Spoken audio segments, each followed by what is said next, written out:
భక్తులకు వెనక గుడి వెనకాల మహావిష్ణువు గుడి యొక్క పూజలు జరుగుతాయి. భక్తులు గమనించాలి.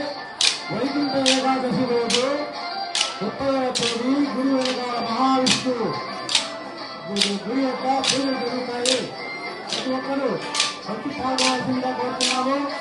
ప్రతి ఒక్కరికి భోజనం ఉంది. అందరూ దయచేసి ప్రశాంతంగా తినేసి వెళ్ళాల్సిందిగా కోరుతున్నాము.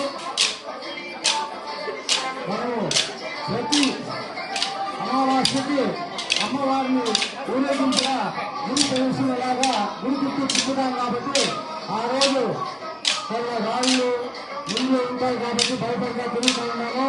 ఇది గమనించి పశువులకు 15 కుటుంబ మిషన్ వారి కుటుంబ గారి అబ్బాయి రాములు గారు చుట్టూ బండలు పరచడానికి పెట్టుకున్నారు.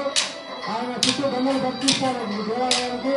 వారికి ఆ నాగాలమ్మ మహాకాళేశ్వర స్వామి వారి ఆశీస్సులు ఉండాలని కోరుతున్నాను.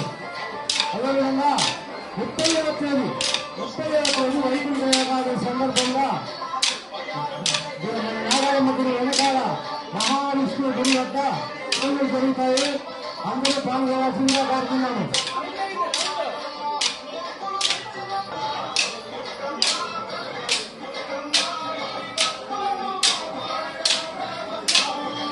ప్రతి అమావాస్యకి మన ఊరేగింపుకు వచ్చి పోరాట బృందం వారికి మరీ ధన్యవాదాలు తెలియజేస్తున్నాము. నాగాలమ్మ కరుణా కటాక్షాలు ఉండాలని కోరుతున్నాము. ఓం నమః శివాయ.